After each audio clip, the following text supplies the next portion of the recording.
With the new episode of The Amazing Digital Circus right around the corner, I thought now would be a good time to start diving into the earlier shows that were produced by the Glitch YouTube channel. Now, the most requested show I cover is the related project SMG4, a series not hosted on Glitch itself, but on the previous channel from the Glitch creators Luke and Kevin Lurdwichagul, a name which I will never attempt to pronounce again.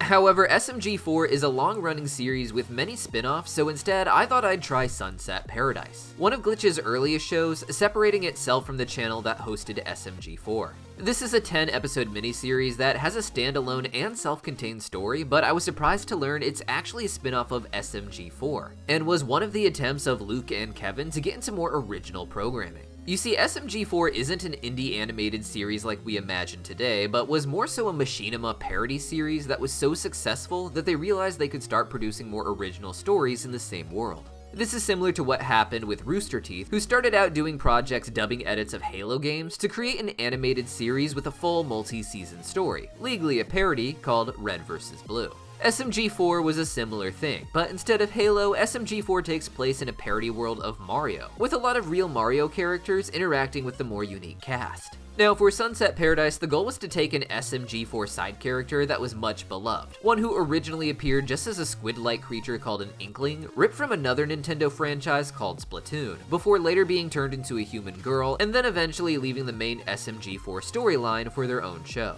This is how we got Sunset Paradise, where Meggy's history and backstory is only alluded to, and her character is more so used to explore an entirely new story. But don't worry, you don't need to know SMG4's history in order to enjoy this show. And if you want to go check it out for yourself before we get into spoilers, I heavily recommend you do that. But for now, I'm going to be talking a bit more about the premise of the show. You see, the story of Sunset Paradise itself is rather simple. It's a vacation story with Meggy starting off on a boat, ready to get to Aurora Port, a beautiful resort on a tropical island where she hopes she can just get away from it all and find herself. Not having seen the original series, I didn't really know what she was trying to get away from, and at the time of watching the first episode, I didn't even realize that this was a spin-off series. But the big theme of the series is Meggy trying to define herself as a person outside of the adventures that she used to have. These adventures aren't described in the show, and instead, Meggy is treated like a new character whose background is something to be revealed as opposed to something the audience should already know. So it really did just feel like an opening episode to a brand new miniseries about a girl just going on vacation and trying to get away from her old life. The problem for Meggy is that she clearly has some baggage from her past. Instead of shoveling her backstory down our throat, however, this is instead symbolized by the dark or shadow version of Meggy that haunts Meggy in her mind and especially in her dreams, with this being a dark version of Meggy that tries to fight her that she can't defeat. This is less about some sort of evil side of Meggy, I'd say, and more about her not realizing that this vacation is about her trying to escape herself as a whole, even her good parts. This can be a normal thing in any person's life when they realize that they have been defining themselves by something for too long.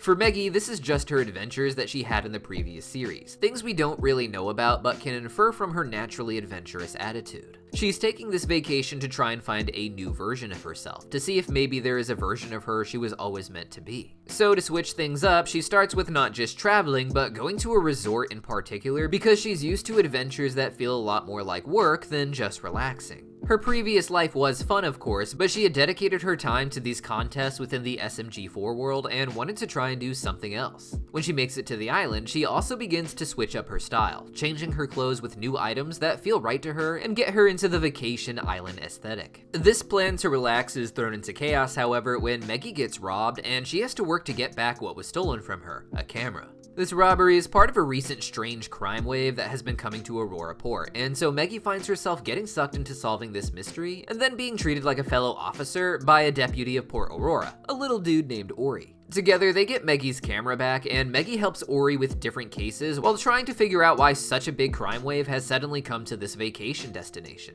Along the way, Meggy gets to address why exactly she really ran away from her previous life and what she really should expect from coming to a new place, and to deal with the shadow version of herself who always seems to be trying to keep her down. Meggy is the primary human character, and to make things affordable for this new location, the other characters tend to be rather simple, including Ori, each being stylized creatures made up of the most basic shapes like orbs. For me, it was kind of a really comfy setup for a show, and I was surprised how much I was able to understand, with me only finding out that this was a spin-off series after I looked it up near the end of episode 1. For me, the whole thing was a really easy sell because the show clearly took a lot of inspiration from Super Mario Sunshine. Now, Sunset Paradise did spin off from SMG4, which as we said before was something of a Mario parody series. From what I've seen, the primary location for the series tends to be the more natural Mario settings, such as the Nintendo 64-styled rendition of Princess Peach's castle. While I'm sure they also went to other locations in their series, the aesthetic of Super Mario Sunshine is pretty different from the rest of the mainline games, and something that makes sense to use as a secondary location for a spin-off series. For me, Super Mario Sunshine is the best possible choice for inspiration for a mini-series, as it's my absolute favorite Mario game after Super Mario 64. I actually didn't play it much on its initial release, but remember getting really into it when I moved to the tropical island of Guam. You see, I moved around a lot growing up and spent only about half my time in mainland America, with the other half being spent in places like Cuba, Puerto Rico, and Guam.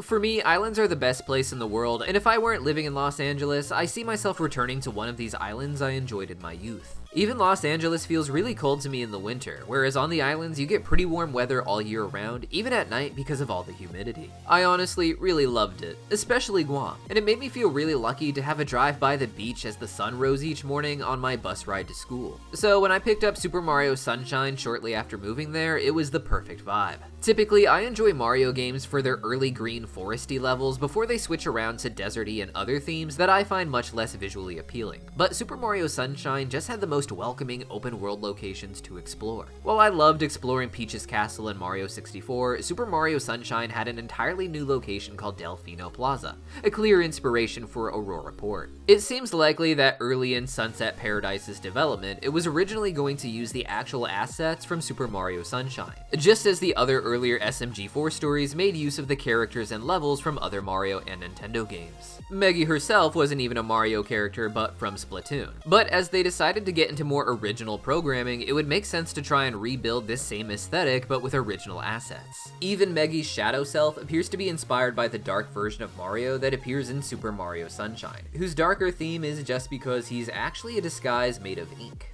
To lean into this idea but not have fans thinking that this dark version of Meggy is some sort of imposter, the very first scene of the series introduces Shadow Meggy in a way very similar to another Nintendo game, The Legend of Zelda: Ocarina of Time. This is also a favorite game of mine and one created by the same creator of Mario. In this opening scene, we get an awesome fight between Meggy and her shadow self, on a watery surface that looks like a dark version of a location in the Water Temple from the Ocarina of Time. This level is famously known as the location where Link actually has to fight a dark shadow version of himself before he can continue. Not someone else in a disguise meant to look like a dark version of you, but a shadow version of yourself that you have to defeat. By the time Sunset Paradise was being produced, however, the decision came to start making more and more original content, even in the world of SMG4. So instead of just copying and pasting the Super Mario Sunshine levels, Sunset Paradise built a new location using different assets that you can find in the Unreal Engine marketplace. And from what I understand, the entire show was animated in Unreal Engine, as are a lot of Glitch's productions. This is a powerful and free engine that you and the audience should definitely check out if you like 3D animation, and some of the assets used in Glitch's shows are available there for purchase really cheap or even free. A lot of the island set makes use of low polygon based assets to give the location an older video game feel that looks a lot like Super Mario Sunshine but isn't ripped directly from it. Instead of using the Delfino citizens from Super Mario Sunshine as well, original but very simple characters would be developed, having similarly round forms in order to keep that visual similarity. When I first saw clips from Sunset Paradise, I didn't even know that it took place in a Mario-inspired meta-franchise. I just thought it was clearly inspired by Super Mario Sunshine in particular. This made for a really comfy setup to explore a new show, as Meggy tries to solve her own mystery on top of helping Ori solve others around the island. They get away from the harsh beach aesthetic here and there with other locations both inside and out, but the best part is just feeling the nice orange glow of the end credits when we watch Ori and Meggy walking around the plaza.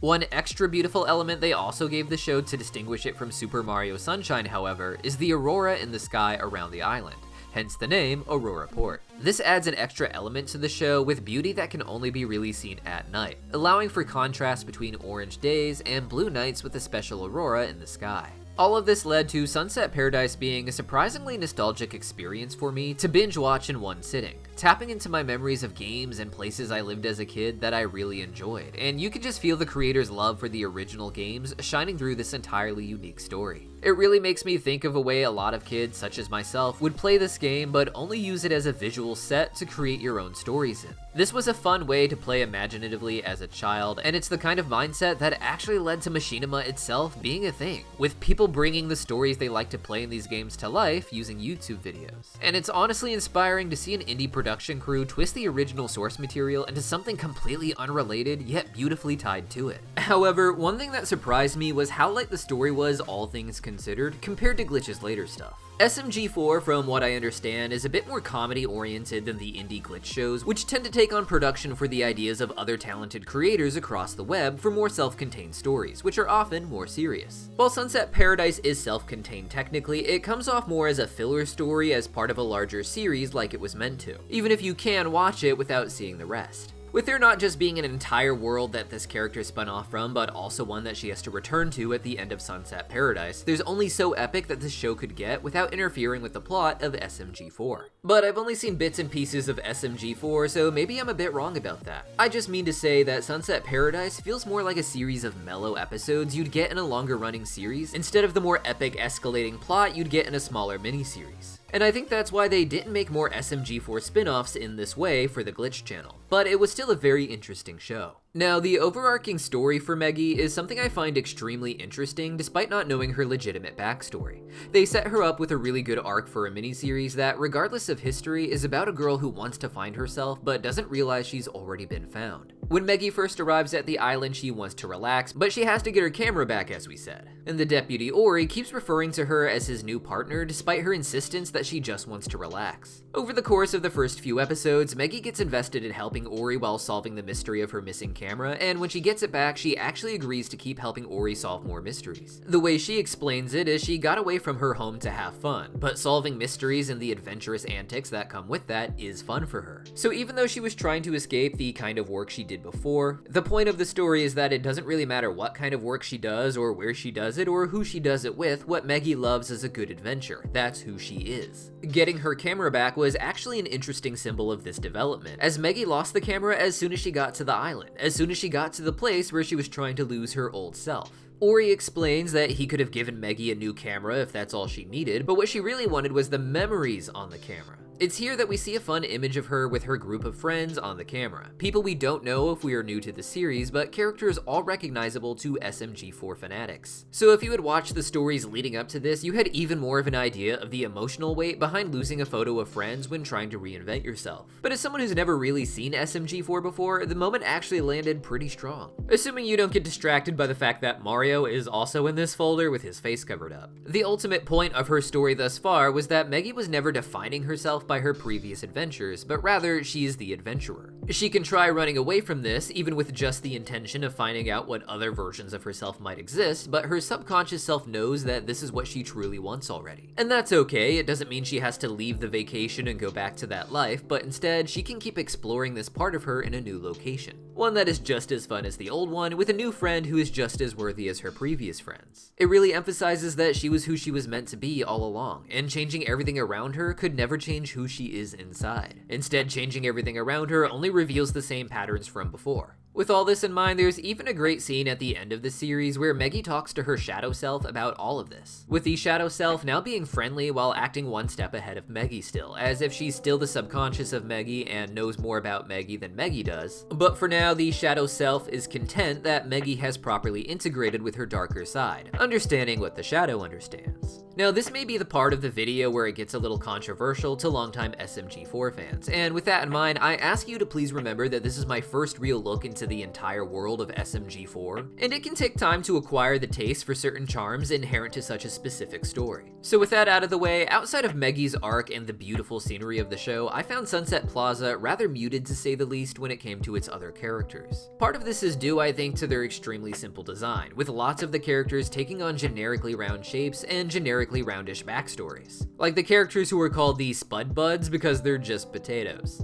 It should be noted that there is another more human character named Whisk, a cat burglar who is part of the large crime wave that has been popping up at Aurora Port. Whisk wants to leave this line of work and talks a lot about how she got roped into it, but her big theme is that now that she is in this life, it's a lot harder to escape. It's a fun parallel to the story of Meggy, who wanted to escape her old life and felt like she just kind of got stuck in a role because that's where she started out, but not where she had to stay. The story of Whisk is something of a dark parallel to this. Whisk getting into being a cat burglar, not because she likes crime, but because she had some debts to pay. And once she found herself in the line of work, it was just hard to get herself out of it. What's really interesting is even with the opportunity to maybe leave, Whisk isn't sure what she would do with her life if she left. The same way Meggy wasn't entirely sure what she'd do with her life when she left the SMG4 crew. Arguably, these two characters are only about as deep as Ori himself, but with his sillier design and approach to character, as well as the villain that parallels him, he just feels a lot more flat to me compared to Meggy and Whisk, and that's something I might feel a little different about after I watch SMG4 and return to Sunset Paradise. You see, all cartoons have some sort of stylized design for their characters, and even when really simple, they can become a great tool for people to project great depth onto. But when a more complexly styled character is put next to the more simple designed characters, it can make them feel very shallow beyond just the visuals. While I mostly focused on Meggy's story in the series so far, the real plot of the show is about Ori's life as a deputy on the island and uncovering the truth of the crime wave there. The ultimate villain of this story is also an off-round character, an egg named Benedict. Get it? Because he's an egg? Though he's not even actually really an egg, he just happens to be a guy named Benedict who's trapped inside of an egg. Benedict was trapped in this egg by Ori's grandfather, who Ori is working really hard to live up to. But with the upcoming Phoenix Festival on the island, Benedict has a plan to steal the Phoenix for himself and use its powers of rejuvenation to escape from the egg. The thing about Ori is he isn't actually respected the way his grandfather was, and he struggles to really make a name for himself where he's taken seriously either by the people or the criminals, with Meggy being the reason that things really start getting done when she comes to the island. Ori's journey is a lot about realizing the things he loved about the island and his childhood were all kind of illusions that he had hyped up in his head as a kid, and that the whole system has a dark side to it, but that his actions and choices there can make a difference within it. The best example of this is when Ori gets to meet the Funky Force, a musical group dressed like the Power Rangers in my opinion that Ori was obsessed with. Ori wants nothing more than to be a part of this group, but when they hold auditions for someone to join them, they end up letting Meggy do this instead. This was heartbreaking for Ori not to be chosen himself, but it also gave him a chance to get close to his dream, just being close to the group vicariously through Meggy. However, like with Aurora Port in general, it turns out not to be as nice as it seems, with the Funky Force actually being another criminal gang. This hurt Ori, who knew all of their songs and their history, even that they once had a fifth member of their group. This member died, however, and the group is super evasive about this, with the implication being that it was something shady that happened. When Ori realizes that they are villains, he indicates that the only real hero among them was their dead member, likely killed by the others when they decided to become criminals, and he wouldn't put up with it. All in all, I didn't really resonate with Ori's story or any of the side characters much, and a lot of the subplots just didn't seem as human compared to the much more human Meggy, and maybe that is a problem when you mix and match characters like this in general. That being said, I'm also open to the idea that I just haven't acquired the taste for it yet, as I said before, and that watching this may actually be the first step towards that. I always try to be cautious about what I talk negatively about here on the channel, not because I actually care what any of you think of my opinions, because you all hate me no matter what my opinion is anyways, but because at some point I just reached the conclusion that there's no real reason to talk negatively about something creative, especially something so personal like SMG4. That isn't to say I wouldn't have fun doing some sort of trashy takedown video where I'm just having a few laughs about something I didn't really immerse myself in, but when it comes to serious criticism of something I elsewise really liked, I tend to accept the idea that that part of the story just isn't for me and that I may develop to like it later. What I mean is that a lot of the simpler looking characters and more lighthearted gags were probably what the original fans of SMG4 liked about the series.